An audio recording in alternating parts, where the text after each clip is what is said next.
Hello అండి, నమస్తే. Welcome to my channel. ఎలా ఉన్నారు అందరూ? బాగున్నారా? అక్షయ తృతీయ పూజ ఎలా చేసుకున్నారు నాతో కామెంట్ సెక్షన్లో షేర్ చేసుకోండి. మనకి ఇంకా వైశాఖ మాసం అనేది స్టార్ట్ అయిపోయింది కాబట్టి మనకి వైశాఖ శనివారాలు అనేవి కూడా వచ్చేస్తున్నాయండి. మనకి మొదటి వైశాఖ శనివారం రేపే రాబోతుంది. వైశాఖ మాసంలో వైశాఖ శనివారాలు చాలా విశేషమైనవండి.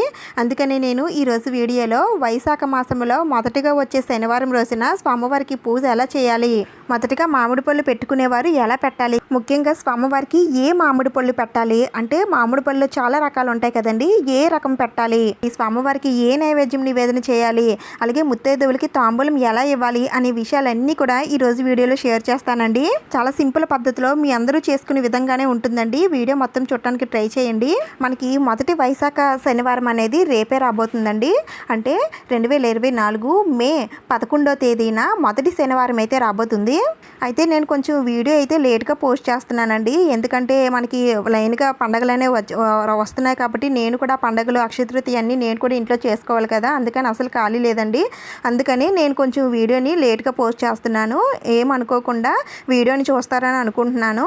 అయితే ఈ పూజ మీరు రేపు ఉదయం చేసుకోవచ్చు, లేదంటే రేపు సాయంత్రం అయినా సరే చేసుకోవచ్చండి. అయితే రేపు ఒక్క వారమే చేసుకునే అవసరం లేదు. ఇదే పూజ నెక్స్ట్ వచ్చే వారాల్లో కూడా మీరు చేసుకోవచ్చు. ఎందుకంటే మనం వైశాఖ మాసంలో వచ్చే అన్ని శనివారాలు కూడా మనం ఆ స్వామివారిని పూజిస్తాము. అలాగే ఈ వైశాఖ మాసంలో వచ్చే మొదటి శనివారం రోజునే చాలామంది ఈ మామిడి పళ్ళు అనేవి దేవుడి మూలన పెట్టుకోవడం జరుగుతుంది. మేము కూడా ఈ రోజే పెట్టుకుంటామండి. అందుకని నేను ఇక్కడ కొన్ని మామిడి పళ్ళు అయితే తీసుకున్నాను. ఇవి తీసుకురాగానే ముందుగా ఇలా వాటర్లో వాష్ చేసుకొని దీనికి జీడులాగా ఉంటుంది కదండి, దాన్ని అయితే తీసేయాల్సి ఉంటుంది. అయితే మనం దాన్ని మన చేతికున్న గోరుతో మాత్రం గిచ్చి మాత్రం తీయకూడదండి. దేవుడికి పెట్టే నైవేద్యం కాబట్టి ఇలా గిచ్చి తీయకూడదు. ఏదైనా స్పూన్తో కానీ లేదంటే ఏదైనా దేంతో అయినా సరే తీయాలి తప్ప మనం గోరు గిచ్చి మాత్రం తీయకూడదు అని అంటారు. అన్ని పళ్ళు కూడా ఈ విధంగానే బాగా శుభ్రం చేసుకొని పెట్టేసుకోండి. అయితే మొదటగా మామిడి పళ్ళు పెట్టుకునేవారు ఏ మామిడి పళ్ళు పెట్టుకోవాలి అని అంటే మీ పెద్దలు అంటే మీ అత్తయ్య వాళ్ళు, మీ అమ్మ వాళ్ళు ఏ పళ్ళు అయితే పెట్టుకొని ఎలా అయితే చేసుకొని వచ్చారో ఆ విధంగా అయితే చేసుకోవాల్సి ఉంటుందండి. అయితే కొంతమంది స్టార్టింగ్ పెట్టుకునేటప్పుడు బంగినపల్లి మామిడి పళ్ళు పెట్టుకోవాలి, కొంతమంది రసాలు పెట్టుకోవాలి అని కొంతమందికి అయితే ఉంటుందండి. ఒకసారి మీ పెద్దలను అడిగితే తెలుస్తుంది. మాకు అలాంటిది ఏమీ లేదండి, ఏ మామిడి పళ్ళు అయినా సరే పెట్టుకోవచ్చు అని అంటే మీరు ఏవైనా సరే పెట్టేసుకోవచ్చు. అయితే కొంతమందిలో మాత్రం అలా ఉంటుందండి. మేము కూడా మాకు దొరికిన ఏ మామిడి పళ్ళు అయినా సరే మేము పెట్టుకుంటాము. అయితే మాకు ఈ విధంగా మామిడి పళ్ళు పెట్టుకునే ఆచారం లేదండి. మరి మేము ఈ పూజ చేసుకోకూడదా అంటే చేసుకోవచ్చండి. ఎందుకు చేసుకోకూడదా? స్వామివారికి మామిడి పళ్ళు అనేవి మనం నైవేద్యంగా పెడుతూ ఉంటాం కదా, అలానే మీరు భావించి మామిడి పళ్ళు తీసుకుని వచ్చి స్వామివారికి నైవేద్యంగా పెట్టి మీరు కూడా ఎంతో సంతోషంగా ఆ స్వామివారిని పూజించవచ్చు. ఎవరైనా సరే చేసుకోవాల్సిన పూజలేనండి ఇవి. అయితే కొన్ని పూజలు మాత్రం ఆనవాయితీ ఆచారము ఉండాలని అంటారు. అవైతే నేను ముందుగానే చెప్తాను కదా. ఈ పూజలు అయితే ఎవరైనా సరే చేసుకోవచ్చండి. ఆ స్వామివారి అమ్మవారి కరుణ కటాక్షం అనేది పొందవచ్చు. నేనైతే అన్ని మామిడి పళ్ళు కూడా శుభ్రం చేసేసుకున్నానండి. ఇప్పుడు స్వామివారికి పూజ ఎలా చేయాలనేది చూద్దాం. ఈ పూజ మనం పూజా మందిరంలో చేసుకోవచ్చండి, లేదంటే విడిగా పీఠాన్ని ఏర్పాటు చేసైనా సరే చేసుకోవచ్చు. నన్ను అడిగితే పూజా మందిరంలో చేసుకోవడమే మంచిదని అంటానండి. ఎందుకంటే మేము కూడా పూజా మందిరంలోనే చేసుకుంటాము. అయితే ఇక్కడ మీకు అర్థం అవ్వడం కోసమని నేను ఇలా పీఠం వేసి నేను మీకు చూపిస్తున్నాను. ముందుగా అయితే నేను ఇక్కడ ఒక తమలపాకు తీసుకుని దాంట్లో కొద్దిగా బియ్యం వేసుకున్నానండి. అలాగే కొద్దిగా పసుపు కుంకుమలు కూడా దీనిపైన ఉంచాను. అయితే ఇలా పూజా పీఠం పైన చేయాలి, లేదంటే పూజా మందిరంలో ఉన్న ఫోటోల కింద కూడా ఈ విధంగా వేయాలని అంటే ఫోటోల కింద కూడా ఈ విధంగా బియ్యం వేసి పెట్టుకుంటే మంచిదేనండి. మీరు అలా పెట్టుకుంటానంటే పెట్టుకోవచ్చు. ఇక్కడ నేను వెంకటేశ్వర స్వామి వారు, లక్ష్మీదేవి కలిసి ఉన్నటువంటి ఫోటోని అయితే తీసుకున్నానండి. ఇలా ఇద్దరు కలిసి ఉన్నటువంటి ఫోటోనే తీసుకోవాలండి. ఎప్పుడు కూడా ఒక్క స్వామివారు ఉన్న ఫోటోని అయితే తీసుకోకూడదు. ఒకవేళ తీసుకున్నా సరే పక్కనే లక్ష్మీదేవి అమ్మవారి ఫోటో కూడా మనం పెట్టుకోవాలి. నాకైతే ఈ ఫోటోలోని ఇద్దరు ఉన్నారు కాబట్టి నేను ఈ ఫోటోని పెట్టుకుంటున్నానండి. ఇప్పుడు స్వామివారిని మీ దగ్గరుండి పువ్వులతో అలాగే తులసి మాలలతో స్వామివారిని అందంగా అలంకరించుకోండి. ఆ స్వామివారిని ఎంత అందంగా అలంకరిస్తే ఆ స్వామివారు అంత సంతోషిస్తారు. నేనైతే ఇలా లిల్లీ పువ్వులు అయితే తెచ్చుకున్నానండి. నాకు మొన్న ఒక ఆవిడైతే మెసేజ్ చేశారు, మాకు ఎక్కడ పువ్వులు దొరకలేదండి, మరి పువ్వులు లేని పూజ చేయొచ్చా అని. అప్పుడు నాకు అనిపించింది, ఇదేంటి వీళ్ళు పువ్వులు దొరకలేదని అంటున్నారు, మాకు బాగానే దొరుకుతున్నాయి కదా అని అనుకున్నాను. కానీ నిన్న మార్కెట్కి వెళ్ళేసరికి ఎక్కడ కూడా పువ్వులు లేవని అంటున్నారు. ఉన్న పువ్వులు కూడా చాలా కాస్ట్ చెప్తున్నారండి. నాకైతే ఈ లిల్లీ పువ్వులు అయితే దొరికాయండి. నేను ఇవే తెచ్చుకున్నాను. మీరున్న ప్లేస్లో ఎలా ఉందనేది నాకు కామెంట్స్లో చెప్పండి. ఇంకా ఇక్కడ నేను స్వామి అమ్మవారి దగ్గర ఇలా పసుపు కుంకుమలు అయితే పెట్టుకున్నానండి. ఇంకా తర్వాత నేను ఇక్కడ శంకు చక్రాల అఖండ దీపం అయితే తీసుకున్నాను. ఇప్పుడు ఈ దీపంలో నేను నిండుగా బియ్యం అయితే వేసుకుంటున్నానండి. ఇదేంటి దీపం కదా పెట్టాలి, బియ్యం వేస్తున్నారేటి అని అనుకుంటున్నారా? అయితే నేను ఇప్పుడు దీంట్లో నేను స్వామివారిని పెట్టుకోబోతున్నానండి. నా దగ్గర వెంకటేశ్వర స్వామివారి చిన్న విగ్రహం అయితే ఉందండి. నేను దాన్ని ఇప్పుడు దీంట్లో పెట్టుకుంటున్నాను. ఈ స్వామివారిని కూడా మీ దగ్గరుండి పువ్వులతో అందంగా అలంకరించుకోండి. ఒకవేళ పువ్వులు లేకపోయినట్లయితే మీ దగ్గర సిల్వర్ పువ్వులు అవి ఉంటాయి కదా, వాటితో అయినా సరే అలంకరించుకోవచ్చు. అవి కూడా మా దగ్గర లేవండి అని అనుకుంటే స్వామివారికి గంధం మాల వేస్తాం కదండి, అలా వేస్తే స్వామివారికి పువ్వుల మాల సమర్పించినట్లు అవుతుంది. అందుకనే పువ్వులు లేనప్పుడు స్వామివారి ఫోటోకి గంధం మాలనైతే వేయండి. ఇంకా పూజనైతే అక్షింతలతో పూజ చేసుకున్నా సరిపోతుంది. ఇంకా నేను మామిడి పళ్ళును కూడా స్వామివారి దగ్గర ఈ విధంగా అలంకరించుకుంటున్నానండి. వైశాఖ మాసంలో వచ్చే వైశాఖ శనివారాలు అనేవి మనకి ఈ సంవత్సరం 4 వస్తున్నాయండి. మొదటి శనివారం పూజ అయితే నేను ఈ విధంగా సింపుల్గా చూపిస్తున్నాను. ఇంకా 2వ శనివారం, 3వ శనివారం, 4వ శనివారం పూజలు కూడా నేను చూపిస్తాను. అయితే వైశాఖ శనివారాల్లో రావి ఆకు మీద దీపారాధన చేస్తే చాలా చాలా మంచిదండి. అవన్నీ కూడా నేను నెక్స్ట్ వారం ఎలా స్వామివారిని పూజించాలనేది చూపిస్తాను. ఈ వైశాఖ శనివారాలు అన్నీ చేసుకోవచ్చండి, లేదంటే ఒక్క శనివారం చేసుకున్నా సరే ఆ స్వామివారి ఆశీర్వాదం అనేది పొందవచ్చు. నేనైతే ఇక్కడ స్వామివారి పాదాలు అయితే పెట్టుకుంటున్నానండి. నా దగ్గర ఈ స్వామివారి పాదాలు అయితే ఉన్నాయి. నేను ఇవి శ్రీ సాయి గురు మెటల్స్ వారి దగ్గర నుంచి అయితే తెప్పించుకున్నానండి. చాలా బాగున్నాయండి. నిజంగా స్వామివారి పాదాలు పట్టుకున్నట్టుగానే మనకి భావన కలుగుతుంది. తప్పకుండా తెప్పించుకోండి, చాలా మంచిది. ఏ పూజా సామాగ్రి కూడా నేను ఈ విధంగా చెప్పను, కానీ అందరి ఇళ్లల్లో ఉండవలసిన స్వామివారి పాదాలండి. ప్రైస్ కూడా తక్కువేనండి. నాకైతే సరిగ్గా గుర్తులేదు. అన్ని సామాన్లు కలిపి ఒకేసారి నేను తెప్పించుకుంటాను కదా, ఒకసారి బిల్లు చూసి నేను ప్రైస్ అనేది నేను డిస్క్రిప్షన్లో ఇస్తాను, ఒకసారి చెక్ చేయండి. డిస్క్రిప్షన్లోకి ఎలా వెళ్ళాలండి అని అడుగుతున్నారండి. అయితే డిస్క్రిప్షన్ అంటే ఏం లేదండి, ఇక్కడ వీడియో కింద టైటిల్ ఉంటుంది కదా, ఆ టైటిల్ పైన ఒకసారి క్లిక్ చేస్తే చాలు మనకి పైన ఒక డిస్క్రిప్షన్ బాక్స్ అనేది ఓపెన్ అవుతుంది. అలా మీరు కిందకి స్క్రోల్ చేస్తే కిందని కాంటాక్ట్ డీటెయిల్స్, ప్రైసెస్ డీటెయిల్స్ అన్నీ కూడా ఉంటాయి. స్వామివారి పాదాలు మాత్రం మన ఇంట్లో ఉన్నట్లయితే ఆ వెంకటేశ్వర స్వామివారు మన ఇంట్లోనే కొలువై ఉన్నట్టుగా అనిపిస్తుందండి. అందుకని చెప్తున్నాను. ఇంకా నేను ఇక్కడ పూజలో నా దగ్గర ఉన్నటువంటి శంకు చక్ర దీపాలు కూడా పెట్టుకున్నానండి. అలాగే స్వామివారి దగ్గర ఇలా ఎత్తడి చెంబుతో నీళ్లు కూడా పెట్టాలి. మనం పూజా మందిరంలో రోజు పెట్టుకుంటూ ఉంటాం కదండి, అలానే ఇక్కడ ఎత్తడి చెంబుతో స్వామివారి దగ్గర కూడా ఇలా నీళ్లు పెడితే ఆ దేవుళ్ళు సంతృప్తి చెందుతారని అంటారండి. అందుకనే మనం ఇలా ఎత్తడి చెంబులతో నీళ్ళు అవి పెట్టుకుంటాము. ఇంకా స్వామివారి పూజలో పసుపు రంగు ఒత్తులను వాడితే చాలా చాలా మంచిదండి. మీ దగ్గర పసుపు ఒత్తులు ఉంటే పసుపు ఒత్తులతో దీపారాధన చేయండి. ఇంకా సువాసన వచ్చే లిక్విడ్స్ కానీ పౌడర్స్ కానీ ఏవైనా ఉంటే పూజలో అక్కడక్కడ వేసుకోండి. అంతేనండి, పూజకు సంబంధించినవన్నీ కూడా నేను పూజలో పెట్టేసుకున్నాను. చెప్పాను కదా, చాలా సింపుల్ పద్ధతిలో చూపిస్తున్నానండి. ముందుగా అయితే ఏకాహారతితో దీపారాధన అయితే చేసుకోండి. ఎప్పుడు కూడా దీపారాధన చేసుకునేటప్పుడు ఇలా శంకు చక్రాలు పెట్టుకునేటప్పుడు ముందుగా చక్రం ఉన్నటువంటి దీపం అయితే ముందుగా వెలిగించాలండి. ఆ తర్వాత శంఖం ఉన్నటువంటి దీపాన్ని వెలిగించాలి. ఒకవేళ మీరు పిండి దీపాలు పెట్టుకున్నట్లయితే తర్వాత ఆ దీపాలను వెలిగించండి. ఇలా దీపారాధన చేసుకున్న తర్వాత ముందుగా మనం పూజించాల్సింది వినాయకుడినండి. ముందుగా మీరు వినాయకుడికి పూజనైతే చేసేసుకోండి. ఆ తర్వాత స్వామివారి పూజనైతే ప్రారంభించండి. ఇలా దీపాలు వెలిగించుకున్నాం కదా, దీపం దగ్గర కొద్దిగా పసుపు, కుంకుమ, అక్షింతలు, పువ్వులు అన్నీ వేసి దండం పెట్టుకోండి. అలాగే స్వామివారికి ధూపం చూపించి స్వామివారి పాదాల పైన కూడా పసుపు, కుంకుమ, అక్షింతలు, పువ్వులు వేసి ఆ స్వామివారికి ఆహ్వానం పలికి నమస్కారం చేసుకోండి.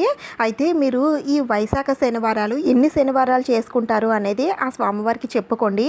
అంటే ఒక శనివారమా, 2 శనివారాల, 3 శనివారాల, అన్ని శనివారాల, ఎన్ని శనివారాలు చేసుకుంటారనేది ఆ స్వామివారికి చెప్పుకొని దండం పెట్టుకోండి. ఇప్పుడు స్వామివారికి తులసి దళాలతో కానీ, పసుపు పువ్వులతో కానీ, అక్షింతలతో కానీ ఆ స్వామివారి అష్టోత్తరాలు, సహస్రనామాలు అన్నీ కూడా చదువుకొని పూజనైతే చేసుకోండి. అలాగే అమ్మవారి అష్టోత్తరాలు కూడా చదువుకోగలిగితే చదువుకోండి. ఇవేమీ మేము చదువుకోలేమండి, మాకు అంత టైం ఉండదని అనుకునేవారు ఓం మాధవాయ నమః అనే మంత్రాన్ని మీకు ఎన్నిసార్లు వీలైతే అన్నిసార్లు చదువుకుంటూ ఆ స్వామివారిని పూజించండి. మనకున్న మాసాల్లో కొన్ని మాసాలు అయితే చాలా విశేషమైనవండి. అవి శ్రావణ మాసం ఒకటి, కార్తీక మాసం, మాఘమాసం, అలాగే ఈ వైశాఖ మాసం కూడా. ఈ వైశాఖ మాసం అంటే విష్ణుమూర్తికి చాలా ప్రీతికరమైన మాసం. అందుకని ఈ మాసాన్ని మాధవ మాసం అని కూడా అంటారండి. అందుకనే ఆ నారాయణుడి భక్తులు ఈ మాసం అంతా కూడా ఎంతో విశేషంగా ఆ స్వామివారికి పూజలు అనేవి చేసుకుంటారండి. అయితే మనం ఈ మాసం అంతా కూడా చేసుకోవాలనుకుంటే చేసుకోవచ్చు. కానీ మనకి వీలు కాదు కాబట్టి, అంటే మన ఆడవారికి డేట్స్ పరంగా వీలు కాదు కాబట్టి, అందుకనే స్వామివారికి ఎంత ఇష్టమైన శనివారాలు చేసినా సరే మంచి విశేష ఫలితాలు అనేవి మనం పొందవచ్చు. అందుకని ఈ మాసంలో వచ్చే అన్ని శనివారాలు కూడా స్వామివారిని ఏ విధంగా పూజించాలనే విషయాలన్నీ కూడా నేను షేర్ చేస్తానండి. అయితే ఈ వైశాఖ శనివారాలనే మామిడి పళ్ళు శనివారాలని కూడా అంటారండి. ఎందుకంటే ఎక్కువ మంది మామిడి పళ్ళు పెట్టుకునే వారం ఈ శనివారాలే. అయితే ఈ వారం నేను మామిడి పళ్ళు పెట్టుకుంటున్నాను కాబట్టి కొద్దిగా సింపుల్గా చూపిస్తున్నాను. వచ్చే వారం నుండి పిండి దీపాలు అలాగే రావి ఆకు మీద దీపాలు అనేవన్నీ కూడా నేను చూపిస్తాను. అయితే ఈ మామిడి పళ్ళు అనేవి స్వామివారికే కాదండి, మనం పెద్దలకి కూడా సమర్పించాలి, అది కూడా చెప్తాను. అయితే ఈ వైశాఖ మాసంలో విష్ణుమూర్తి భూలోక సంచారం చేస్తారని అంటారండి. అందుకనే ఈ వైశాఖ మాసంలో ఆ స్వామివారిని కనుక పూజించినట్లయితే అతి శీఘ్రముగా ఆ స్వామివారి కటాక్షం అనేది మనం పొందవచ్చు. అలాగే ఈ వైశాఖ మాసంలో స్వామివారితో సహా అమ్మవారిని కూడా కలిపి పూజిస్తేనే ఎక్కువ ఫలితం అయితే మనకి లభిస్తుందండి. అలాగే స్వామివారికి ఎంతో ఇష్టమైన తులసి దళాలతో స్వామివారిని పూజిస్తే ఆ స్వామివారు ఎంతగానో సంతోషిస్తారు. ఒకవేళ మీ దగ్గర తులసి దళాలు లేకపోయినట్లయితే ఒక్క తులసి దళమైనా సరే తీసుకొని వచ్చి ఆ స్వామివారి పాదాల దగ్గర పెట్టండి, ఎంతో ఫలితం అయితే దక్కుతుంది.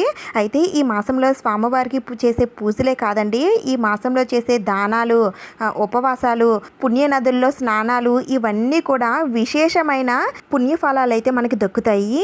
అలాగే మీకు దగ్గరలో ఉన్న రావి చెట్టు దగ్గర కానీ లేదంటే ఆలయాల్లో ఉన్న రావి చెట్టు దగ్గర కానీ నీళ్లు పోసి ఒక దీపం పెట్టి ప్రదక్షిణ చేసి దండం పెట్టుకుంటే మనకున్న దోషాలన్నీ కూడా తొలగిపోతాయండి. ఒకవేళ మాకు దగ్గరలో రావి చెట్టు అది లేదండి అని అనుకుంటే రావి ఆకులు తెచ్చుకొని మనం ఇంట్లోని దీపారాధన చేసుకున్నా సరే అంతే ఫలితం దక్కుతుందండి. ఇంకా ఇలా స్వామివారికి పూజ చేసుకున్న తర్వాత ఇప్పుడు అగరబత్తులతో ధూపం అయితే ఇవ్వాలండి. ఆ తర్వాత స్వామివారికి నైవేద్యం అలాగే మామిడి పళ్ళు కూడా సమర్పించాలి. అయితే ఇక్కడ మామిడి పళ్ళు అనేవి ఎన్ని సమర్పించాలనంటే 2 కానీ 3 కానీ లేదు అంటే 5, 9 ఇలా ఎన్నైనా సరే మీరు స్వామివారికి సమర్పించవచ్చండి. ఒక పండు మాత్రం పెట్టకండి. ఇలా స్వామివారికి మామిడి పళ్ళు సమర్పించిన తర్వాత ఇప్పుడు నైవేద్యంగా పరమాన్నాన్ని స్వామివారికి నివేదన చేయాలండి. మేమైతే ఎప్పుడు ఇలానే చేసుకుంటాము. మీరు ఎలా చేసుకుంటారనేది నాకు కామెంట్స్లో చెప్పండి. అలాగే స్వామివారికి తాంబూలం కూడా సమర్పించాలండి. 2 ఆకులు 2 పళ్ళు వక్క అలాగే చిల్లరనానం వేసి స్వామివారికి తాంబూలం ఇవ్వాలి. ఆ తర్వాత సాంబ్రాణితో ధూపం ఇవ్వాలండి. ఇంకా చివరిగా స్వామివారికి నారికేలం అంటే కొబ్బరికాయను కూడా సమర్పించి స్వామివారికి కర్పూర నీరాజనం సమర్పించాలండి. అయితే నేను ఇక్కడ స్వామివారికి ముత్యాల పంచహారతిని సమర్పిస్తున్నాను. ఆ తర్వాత చేతిలోకి కొద్దిగా అక్షింతలు పువ్వులు తీసుకొని స్వామివారి పాదాల పైన వేసి ఆ స్వామివారికి దండం పెట్టుకోండి. ఆ వైకుంఠనాథుడి ఆశీర్వాదం ఎల్లవేళలా మా పైన ఉండాలని, మేము ఎప్పుడు సుఖ సంతోషాలతో ఆయురారోగ్యాలతో ఉండాలని ఆ స్వామివారికి మనస్ఫూర్తిగా దండం పెట్టుకోండి. అయితే ఈ మామిడి పళ్ళు అనేవి స్వామివారికే కాదండి, మనం పెద్దలకి కూడా సమర్పించాలి. అయితే పెద్దలకి ఎలా పెట్టుకోవాలనేది ఇప్పుడు చూపిస్తాను. దానికోసం ఒక విస్తరి కానీ లేదు అంటే ఒక ఇత్తడి ప్లేట్ కానీ తీసుకోవాలండి. ఇప్పుడు దీంట్లో మామిడి పళ్ళు అయితే పెట్టుకోవాలి. అయితే మీ పెద్దలు అంటే చనిపోయిన పెద్దలు ఎంతమంది ఉన్నారో వారి అందరికీ కూడా మీరు పెట్టాల్సి ఉంటుందండి. ఒక్కొక్కరికి ఒక్కో పండు చొప్పున ఎంతమంది అయితే అన్ని పళ్ళు పెట్టాలి. దీంతో పాటుగా మళ్ళీ పరమాన్నం కూడా ఈ విధంగా ఒక గిన్నెలో వేసి పెడితే సరిపోతుంది. దీంతో పాటుగా ఒక గ్లాస్ మంచినీళ్ళు కూడా పెట్టాలండి. నేను ఇక్కడ చూపించడం మర్చిపోయాను. ఒక గ్లాస్ మంచినీళ్ళు కూడా పెట్టాలి. ఈ విధంగా అన్నీ ఒక ప్లేట్లో పెట్టుకొని దక్షిణం వైపు మీరు మీ పెద్దలకి ఎక్కడైతే పెడతారో ఆ ప్లేస్లో పెట్టి వారిని ఒకసారి తలుచుకొని దండం పెట్టుకోండి. ఈ విధంగా పెడితే వాళ్ళు ఇంకా మనకి గుర్తున్నారనే విషయం వాళ్ళు తెలుసుకొని ఎంతగానో సంతోషించి సంతృప్తి చెంది మనల్ని ఎప్పుడూ కూడా రక్షిస్తూ ఉంటారండి. అలాగే మన వంశం వృద్ధి చెందడానికి కూడా ఎంతో సహాయం చేస్తారు. ఈ విధంగా మామిడి పళ్ళుని పెద్దలకి పెట్టుకోవాలండి. ఇంకా తర్వాత ఈరోజు మామిడి పళ్ళు పెట్టుకుంటాం కదండి, అందుకని ముత్తైదువులకి కూడా మామిడి పళ్ళు అనేవి పంచి పెడతాము. అది 2కి కానీ 3కి కానీ 5కి కానీ ఎంతమందికి వీలైతే అంతమందికి మీరు మామిడి పళ్ళు అనేవి పంచిపెట్టచ్చు. అయితే ఈ మామిడి పళ్ళు అనేవి తాంబూలం రూపంలో ఇవ్వాలండి. నేను ఇక్కడ 2 ముత్తైదువులకి తాంబూలం ఎలా ఇవ్వాలో చూపిస్తున్నాను చూడండి. ఇక్కడ నేను 2 తమలపాకులు అయితే తీసుకున్నాను. అలాగే దీంట్లో ఒక మామిడి పండు పెట్టుకుంటున్నానండి. మీకు కావాలనుకుంటే 2 మామిడి పళ్ళు పెట్టచ్చు. అయితే నా దగ్గర ఎక్కువ మామిడి పళ్ళు లేవు కాబట్టి ఒక మామిడి పండు పెట్టి ఇంకొకటి అరటి పండు పెడుతున్నాను. ఇలా కూడా పెట్టచ్చండి. తర్వాత వక్కలు 2 వక్కలు ఉంటే వేయండి, లేదంటే ఇలాంటి పొట్లాలు ఉంటాయి కదా, ఇదేనే పెట్టేయచ్చు. తర్వాత ఒక 1 రూపీ కాయిన్ పెట్టి పసుపు కుంకుమలు పెట్టి ఆ తర్వాత గాజులు పెట్టాలండి. ఈ గాజులు కూడా 2కి తక్కువ కాకుండా ఎక్కువగానే పెట్టాలి, కానీ 2 కన్నా తక్కువ అయితే పెట్టకూడదు, ఎన్నైనా పెట్టచ్చు. తర్వాత అలాగే పువ్వులు కూడా పెట్టాలండి. ఇలా పెట్టిన తాంబూలం మీరు ముత్తైదువులకు పిలిచి వాళ్ళకి పసుపది రాసి, అంటే కాళ్ళకి పసుపది రాసి కుంకుమ బొట్టు పెట్టి తర్వాత తాంబూలం అయితే ఇవ్వండి. ఇలా ఇస్తే చాలా మంచిది. ముత్తైదువులకే కాదండి, మీ దగ్గర ఎక్కువ మామిడి పళ్ళు ఉంటే మీ ఇంటి చుట్టుపక్కల కానీ, లేదంటే లేని వారికి, పేదవారు ఉంటారు కదండి గుడి దగ్గర, అదిని వారికైనా సరే ఈ మామిడి పళ్ళు అనేవి పంచి పెడితే చాలా చాలా మంచిది. ఈ విధంగా మొదటి వైశాఖ శనివారం రోజున స్వామివారికి మామిడి పళ్ళు అనేవి సమర్పించి పూజనైతే చేసుకోవాలండి. మీరు ఎలా చేసుకుంటారో నాకు కామెంట్స్లో చెప్పండి. ఈ వీడియోలో మీకు ఎలాంటి డౌట్స్ ఉన్నా సరే నన్ను కామెంట్స్లో అడగండి, నేను తప్పకుండా రిప్లై ఇస్తాను. ఈ వీడియో మీకు నచ్చింది, యూజ్ అయిందని అనిపిస్తే ప్లీజ్ తప్పకుండా లైక్ చేయండి, షేర్ చేయండి, సబ్స్క్రైబ్ చేసుకోండి. ఇంకొక మంచి వీడియోతో మళ్ళీ కలుద్దాం. Thank you for watching.